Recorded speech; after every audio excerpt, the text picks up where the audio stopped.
Assalamualaikum warahmatullahi wabarakatuh. Ikuti dan kunjungi channel YouTube Maulizul Akbar NAD. Subscribe, like, share, komen.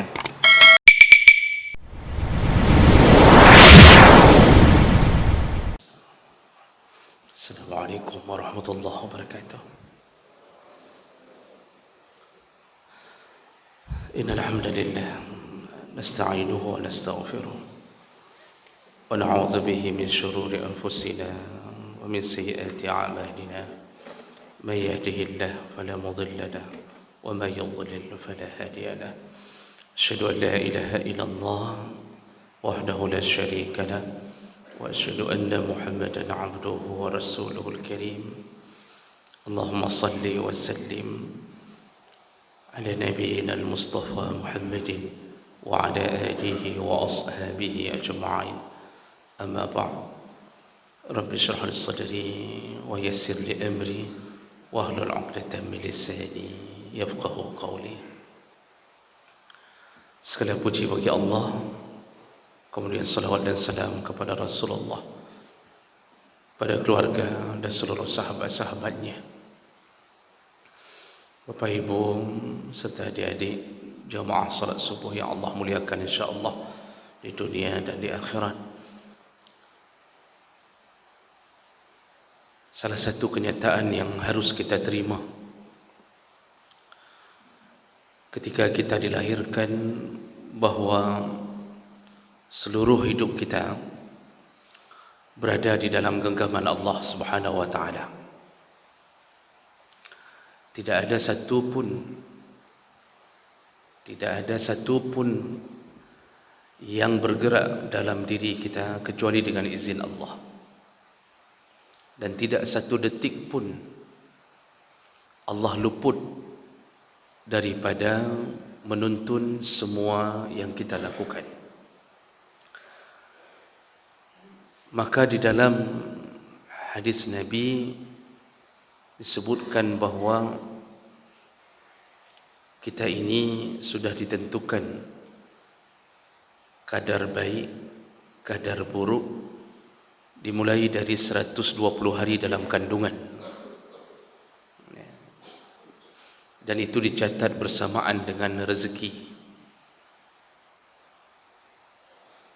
Maka kita perlu tahu bahawa ketika kita hidup di hadapan Allah, kita tidak lepas daripada mendapatkan 4 nasib.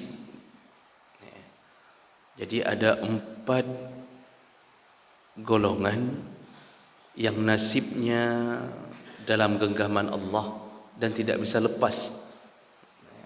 Tidak bisa lepas daripada ketentuan tersebut. Maka oleh karena itu, mari kita lihat tentang nasib kita berada di dunia dan bagaimana keadaan kita nanti di akhirat, dan di manakah posisi kita di antara 4 nasib tersebut. Yang pertama, ada golongan orang yang hidup di atas dunia taat kepada Allah dan hidupnya senang. Dia taat, dia kaya, dia bahagia, dia bisa bersenang-senang. Ini yang Allah katakan dalam surat An-Nahl ayat 97, man amila salihan min zakarin aw unsa falanuhyiyannahu hayatan thayyibah wa lanajziyannahum bi ahsani ma kanu ya'malun. Kata Allah, barang siapa yang beramal saleh di dunia, maka kami akan berikan kehidupan untuknya hayatan tayyibah, yaitu hidup yang bahagia, hidup yang baik. Dan kami akan balas semua kebaikannya di dunia. Nanti Allah akan balas dengan balasan di akhirat. Nah, ayat ini Allah ingin mengatakan ada tipe manusia di dunia sudah kaya, saleh, banyak sedekah, hidup bahagia, sudah bisa membeli apapun yang dia inginkan, tapi dia tidak pernah keluar daripada ketaatannya kepada Allah Subhanahu wa taala. Tipe begini adalah salah satu anugerah Allah. Ini model gaya hidup Nabiullah Daud, Nabiullah Sulaiman. Ini gaya-gaya hidup model begini. Bahagia dunia, bahagia akhirat. Nabiullah Daud, Sulaiman, Allah berikan kerajaan dan tidak terdengar mereka mendapatkan ujian-ujian yang bentuknya kemiskinan. Bahkan Nabiullah Sulaiman pernah berdoa kepada Allah untuk meminta kerajaan yang tidak akan pernah ada setelahnya dan juga belum pernah ada sebelumnya. Maka Allah kabulkan doa Nabi Sulaiman. Sulaiman berlimpah ruah kekayaan, berlimpah ruah segala kekuasaan, sampai angin, jin tunduk kepadanya, semua binatang dia faham cakap mereka, dan dia bisa mempersunting Ratu Balqis atau Bilqis dalam tafsir, hidup dalam keadaan senang tapi taatnya kepada Allah Subhanallah. Jadi Bapak Ibu yang dimuliakan Allah, kita ini kalau dapat model tipe yang pertama, gaji alhamdulillah, kerja di perusahaan besar, sebulan gaji 40 juta, tapi berjamaah bagus di kantor, berjamaah kalau tidak bisa pulang, di luar kantor juga dia jaga salat jamaahnya. Orang-orang yang begini itu harus faham bahawa posisinya bukan karena dia pintar. Harus faham dia bisa kaya bukan karena keteguhannya mencari harta, tapi Allah yang telah menentukannya. Jadi ini tipe pertama. Jadi tipe-tipe pertama ini jangan putus sedekah sampai meninggal dunia. Karena tadi Allah mengatakan, setelah kami berikan mereka kehidupan yang bahagia dengan amal saleh mereka, di dunia dapat kekayaan, walanajziyannahum, dan kami akan balas lagi. Kami akan balas lagi semua kebaikan mereka di dunia, di akhirat nantinya. Nah, inilah orang-orang kaya yang saleh. Orang-orang kaya yang saleh, perempuan-perempuan kaya yang salehah. Teruskan kesalehan itu, teruskan bersedekah, jangan berhenti sampai Allah menjemput. Dan ini kita dapatkan saudara-saudara kita yang model begini. Beruntunglah mereka. Jadi jemaah maka Allah Subhanahu wa taala, ini tipe pertama nasib manusia yang ada di atas dunia. Taat, kaya, saleh. Allah tidak akan putuskan kesalehan itu kecuali dia menghilangkan rasa syukurnya kepada Allah Subhanahu wa taala. Karena Allah sudah janji, la in syakartum la azidannakum. Kalau engkau terus-terusan bersyukur dengan apa yang aku beri, maka ku tambahi terus-terusan, kata Allah. Jadi Allah memakai kalimat la dan nun bertasydid, la azidanna, kata Allah. Terus-terusan ku tambahi. Jadi ini adik-adik juga yang kebetulan mungkin ayahnya kaya raya, kalau ada kawannya belum bayar SPP karena miskinnya, kalau ada kawannya lupa dikirimkan jajan oleh ayahnya, mungkin karena ayahnya susah sekali mencari harta, maka janganlah ragu-ragu untuk membantu teman selama hidup di pesantren. Kalau kita seandainya kawan kita sebulan cuma dapat jajan sekitar 30.000, berarti sehari 1.000. Sedangkan kita yang punya ayah kaya raya dapat jajan sebulan 300.000. Jadi kalau lihat kawan-kawan yang miskin berdiri di depan kantin, hanya melihat bakwan yang dimakan oleh temannya, dia tidak bisa membelinya, maka tawarkan, sedekahlah. Inilah rahasia sukses di dunia, dan insya-Allah Allah tambah di akhirat. Baik, itu tipe pertama yang ada di dunia. Tipe kedua, yang ada di dunia ini nasib kita adalah taat kepada Allah namun miskin. Taat tapi miskin. Kalau taat jangan ditanya. Salatnya bagus, puasanya bagus, namun Masya Allah tidak pernah lepas dari kemiskinan. Nah, ini tipe kedua. Tadi taat, kaya. Yang kedua taat tapi miskin. Orang-orang yang diberi ujian ini, itu ada beberapa kemungkinan berdasarkan dalil-dalil. Yang pertama, bisa jadi Allah Subhanahu wa taala mengujinya dengan kesabaran, dan itu menunjukkan cintanya kepada hamba tersebut. Karena Allah Subhanahu wa taala mengatakan dalam Al-Quran, wala nabluwannakum bisyai'in minal khauf wal ju' wa naqsin minal amwal wal anfus was samarat wa basyiris sabirin. Kata Allah, di antara kita semuanya Allah akan beri ujian macam-macam. Salah satunya adalah al-ju', Allah beri ujian kelaparan, kemiskinan. Tapi di ujung ayat Allah katakan, kabarkanlah berita gembira kepada yang bersabar. Tidak ada anugerah Allah yang lebih indah kecuali mereka yang diberikan sabar oleh Allah. Tidak ada. Karena dunia ini ketika kita hadapi dengan sabar, maka lepaslah satu persatu segala kemelut dalam hidup. Maka Allah kadang-kadang mencintai hamba dengan cara memberinya miskin untuk membuat hamba tersebut mudah masuk surga dengan kesabaran. Ada dua orang yang masuk surga tanpa hisab. Tidak ada azab, tidak ada hisab. Siapa mereka? Yaitu yang pertama, golongan syahid fi sabilillah. Itu yang pertama. Yang kedua, yaitu mereka yang hidupnya dalam keadaan selalu bersabar di atas segala ujian.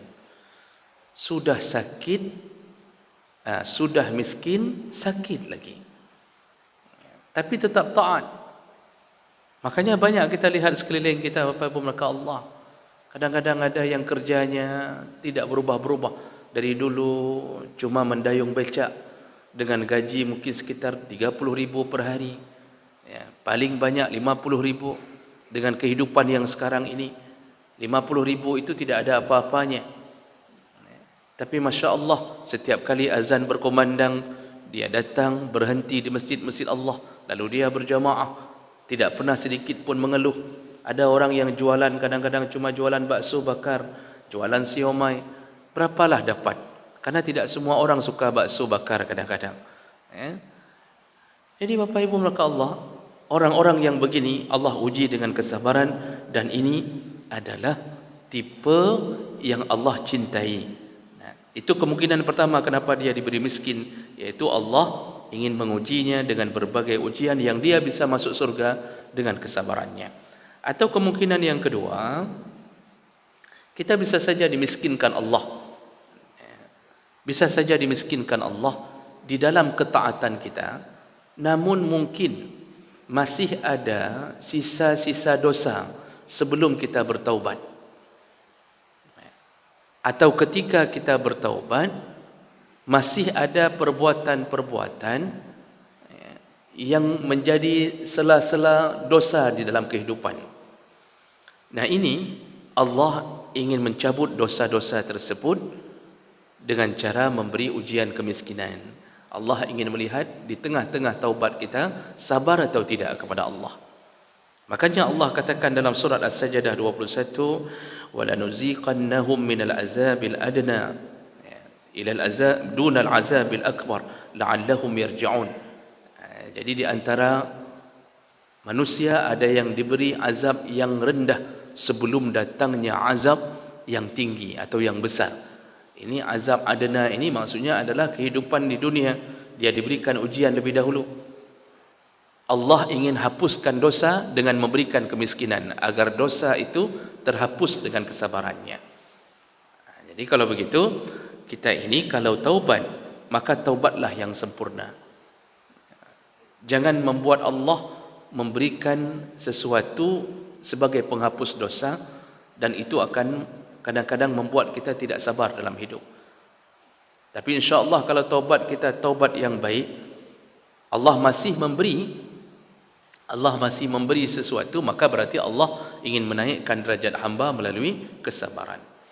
Dan kemungkinan yang terakhir, kalau orang diberi miskin di atas dunia walaupun dia taat, kemungkinan Allah Subhanahu wa taala ingin mempercepat sanksinya di dunia agar dia selamat di akhirat. Artinya semua kita pasti ada kesalahan.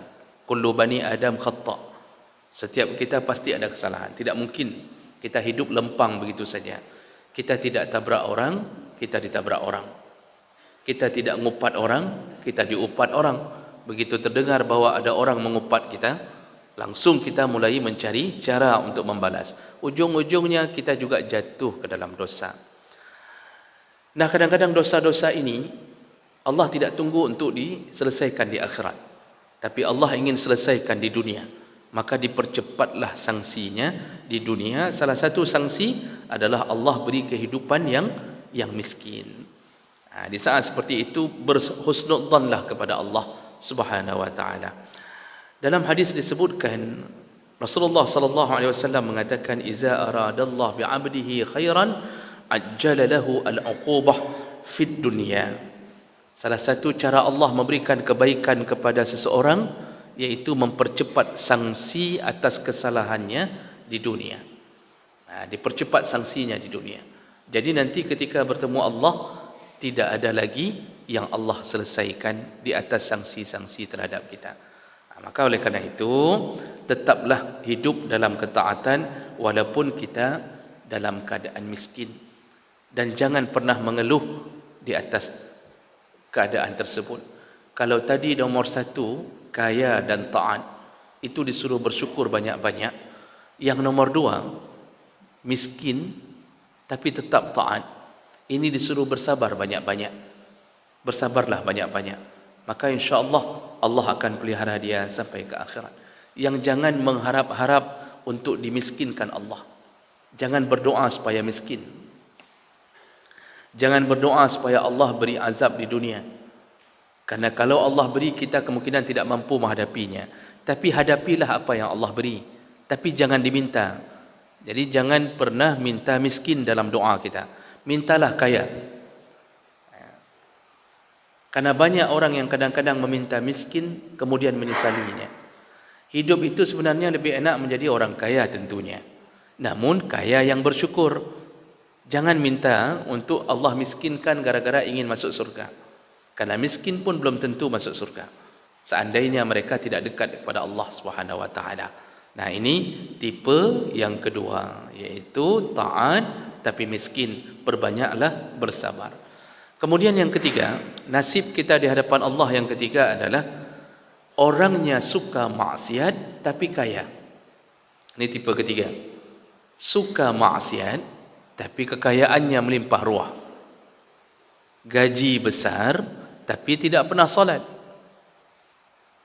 Rumah Masya Allah megahnya, hasil kebun melimpah ruah, tapi tidak dekat dengan Allah. Nah, tipe ini disebut dengan istidraj. Allah katakan dalam Al-Quran, "Walladzina kazzabu biayatina sanastadrijuhum min haitsu la ya'lamun." Orang-orang yang berdusta di atas ayat-ayat kami, yaitu dia bukan ahli taat tapi ahli maksiat, mendustakan semua kebenaran Allah, maka salah satu ujian yang Allah beri adalah sanastadrijuhum min haitsu la ya'lamun, yaitu kami istidrajkan mereka dalam keadaan mereka tidak sadar. Istidraj itu diulur-ulur oleh Allah di balik kemaksiatan kita. Maksiat jalan terus tapi kita hidup bahagia. Ini paling bahaya kalau Allah sudah membuat settingan ini. Karena kita tidak sadar, sebenarnya kita sedang di dalam genggaman neraka Allah, tapi kita terus melakukannya.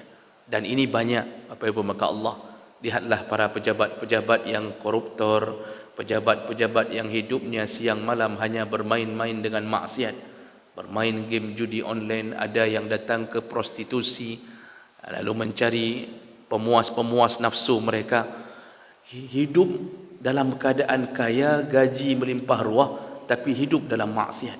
Dan Allah Subhanahu wa taala membiarkan mereka. Bahkan tidak ada ujian sedikit pun. Badan sehat, divaksin sudah 2 kali, corona tidak kena-kena. Jadi rakyat yang menderita kena corona, yang pejabat-pejabat di atas tidak kena corona apa? Maksiat mereka yang lakukan. Rakyat sudah miskin kena corona lagi, subhanallah. Nah, ini yang model-model tipe begini. Allah sedang ulur waktu agar mereka terus melanjutkan maksiat. Allah sudah benci mereka, tidak ada peringatan. Karena Allah kalau sayang seorang hamba, pasti Allah beri peringatan. Kita baru selesai ngupat. Kalau kita memang disayang Allah, selesai ngupat ada saja yang Allah beri. Apakah jatuh di tangga masjid, jatuh kereta, itu harus mikir dosa apa yang baru kita lakukan. Tapi bukan bermakna semua yang jatuh di tangga masjid baru selesai mengupat. Jangan gara-gara setelah keluar dari masjid semua jatuh di tengah masjid baru mengupat. Tidak tentu. Tapi kalau Allah sayang pada hamba, selesai maksiat Allah segera memberikan dia peringatan. Di situ disuruh ingat, saya baru melakukan dosa apa. Coba ingat-ingat kembali. Apakah hutang sudah dibayar atau belum? Mungkin belum bayar hutang, makanya main cerent terus-terusan. Mungkin belum selesaikan hak dengan seorang hamba, belum meminta maaf. Makanya kadang-kadang penyakit terus-terusan berdatangan. Tapi itu masih disayang Allah. Tapi orang yang dilepaskan dari Allah kasih sayangnya, dibiarkan Allah dalam maksiat. Nah, ini tipe begini, model begini. Dan ini banyak. Hampir mungkin 1/4 dari gaya orang-orang hidup itu dalam keadaan mendapatkan istidraj. Allah Subhanahu wa taala memberi istidraj itu menunjukkan kebenciannya. Sama seperti kita Bapak Ibu, kita kalau sudah benci kepada anak, misal ada anak kita mungkin 3 orang. 1 orang ini ahli narkoba. Kerjanya sabu-sabu, khamar, narkoba, pulang marah-marah, pukul adik-adiknya, kemudian durhaka pada orang tuanya. Ini orang tua yang model begini, itu tidak ada lagi kasih sayang, peringatan-peringatan tidak ada lagi. Jadi kalau seandainya orang-orang yang tipe begini, begitu mau keluar rumah, itu dibiarkan oleh orang tuanya. Oh, kajak, pergi, kemana saja engkau pergi. Ya, mau masuk ke dalam kolam, mau meninggal di dalam rawa-rawa, ya, mau tertabrak di jalan, itu dibiarkan. Tidak ada lagi tuntunan, tidak ada lagi peringatan. Tapi orang tua yang sayang anak, itu pasti mengatakan, "Dek, jangan kencang-kencang bawa motornya, nanti ketabrak. Hati-hati bawa sepeda, itu jatuh. Itu hati-hati mandi di laut, nanti tenggelam." Itu masih ada sayangnya. Tapi kalau sudah tidak sayang, mak pergi ke laut, kajak laju, pergi terus. Nanti mati terus. Disuruh mati terus. Karena benci melihatnya. Makanya Allah biarkan terus lakukan maksiat. Makanya ini tipe yang paling dibenci Allah. Allah biarkan itu sampai Allah mengambil keputusan akhir ketika dia mati langsung dalam neraka Allah. Artinya langsung Allah persiapkan azab. Tidak ada peringatan. Inilah yang didapatkan oleh Fir'aun, didapatkan oleh Namrud, didapatkan oleh penguasa-penguasa yang zalim. Jadi jemaah melakukan Allah, ini nasib kita yang ketiga. Yang terakhir, nasib kita berada di atas dunia ini, yaitu orang yang paling bodoh yang diberikan ujian oleh Allah. Dia suka maksiat dan sangat miskin. Sudah maksiat, miskin lagi. Kalau tadi tipe ketiga, maksiat tapi sempat bersenang-senang di dunia, Allah berikan istidrat walaupun ini buruk, tetapi dia masih adalah menghadapi, bisa memuaskan syahwatnya di dunia dengan kekayaannya. Tipe keempat ini sudah suka maksiat, miskin lagi. Sudah tidak salat, tidak ada harta. Kerjanya apa? Muwek-wek. Muwek-wek, jalan-jalan, sudah seperti orang gila. Salat tidak ada, puasa tidak mau, lalu miskin, berharap-harap dari orang. Ini model-model orang yang paling bodoh, tidak sadar diri. Coba lihatlah hari ini gaya hidup orang-orang yang mencari harta susahnya minta ampun, tapi tidak ada hartanya. Coba lihatlah, jujur kita katakan, kuli-kuli bangunan itu rata-rata tidak salat. Ada yang salat cuma segelintir, rata-rata tidak salat. Berapa mereka dapatkan per hari? Paling banyak Paling banyak 100,000 per hari, itu pun dengan cara pok sempom. Banting tulang habis-habisan dari pagi sampai maghrib. 100,000 itu tidak berharga di hadapan mereka. Hilang begitu saja. Ada uang, setelah beli nasi bungkus, kemudian beli sabu-sabu. Malam sabu-sabu, besok kerja lagi. Hidup miskin. Ada yang belum menikah sampai hari ini, terus-terusan jadi kuli bangunan. Kenapa? Allah buat mereka miskin karena maksiat mereka, dan itu juga menunjukkan kemurkaan Allah Subhanahu wa taala. Makanya cuba lihat gaya orang yang seperti ini. Allah sebutkan dalam Al-Quran, dalam surat Taha, wa man a'rada an zikri, barang siapa yang selalu menentang dengan semua ayat-ayatku, peringatanku, kata Allah, fa inna lahu ma'isyatan dangka, maka aku akan memberikannya kehidupan yang dangka. Dangka itu sempit. Dan ini terjadi pada orang-orang yang ahli maksiat namun dimiskinkan Allah Subhanahu wa taala. Nah, jemaah melakukan Allah Subhanahu wa taala, inilah 4 golongan yang ada di dunia. Tidak ada golongan kelima. Tidak ada golongan kelima. Maka bermohonlah kepada Allah, mudah-mudahan kita masuk hanya pada golongan yang pertama. Kalaupun Allah tidak beri, bermohonlah kepada Allah supaya Allah memasukkan kita ke dalam golongan yang kedua, yaitu taat walaupun miskin, dan bersabarlah. Semoga Allah membuat kita hidup bahagia di surga nantinya. Karena orang miskin 500,000 tahun lebih dahulu masuk ke dalam surga sebelum orang kaya. Dalam hadis yang lain 70,000 tahun bagi yang selain muhajirin. Inilah yang Allah katakan dan menjadi peringatan bagi kita. Semoga menjadi hal yang bisa kita renungkan. Banyak-banyaklah bersyukur bagi yang kaya, banyak-banyaklah bersabar bagi yang miskin, jauhkan maksiat agar kita masuk dan bertemu kembali di surga Allah Subhanahu wa taala. Subhanakallahumma bihamdik, asyhadu an la ilaha illa anta, astaghfiruka wa atubu ilaik. Wassalamualaikum warahmatullahi wabarakatuh.